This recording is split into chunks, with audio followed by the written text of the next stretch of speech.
So दर्शकबिनहरू देख्न सक्नुहुनेछ।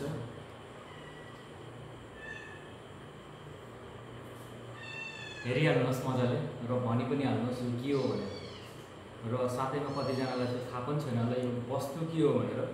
र म भन्नु गइरहेको छु यो चाहिँ के हो भने चाहिँ यो चाहिँ हामीले चाहिँ अन्धे बारुला भन्छ है। अन्धे बारुला होइन, अन्धे अरिङ्गाल। अन्धे अरिङ्गाल भनिन्छ हामीले यसलाई। किनभने चाहिँ यो अन्धे अरिङ्गाल किन भनिन्छ भने यसलाई यो चाहिँ खालि राति मात्रै निस्किन्छ चर्नु।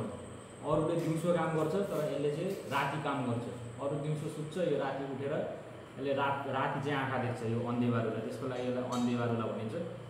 र देख्न सक्नुहुनेछ यो यतिकै लगाएको छ। अनि यहाँनिर चाका पनि छ। यता गरेर चाहिँ हामीले लिएको छौँ यो एकदमै टाढोबाट।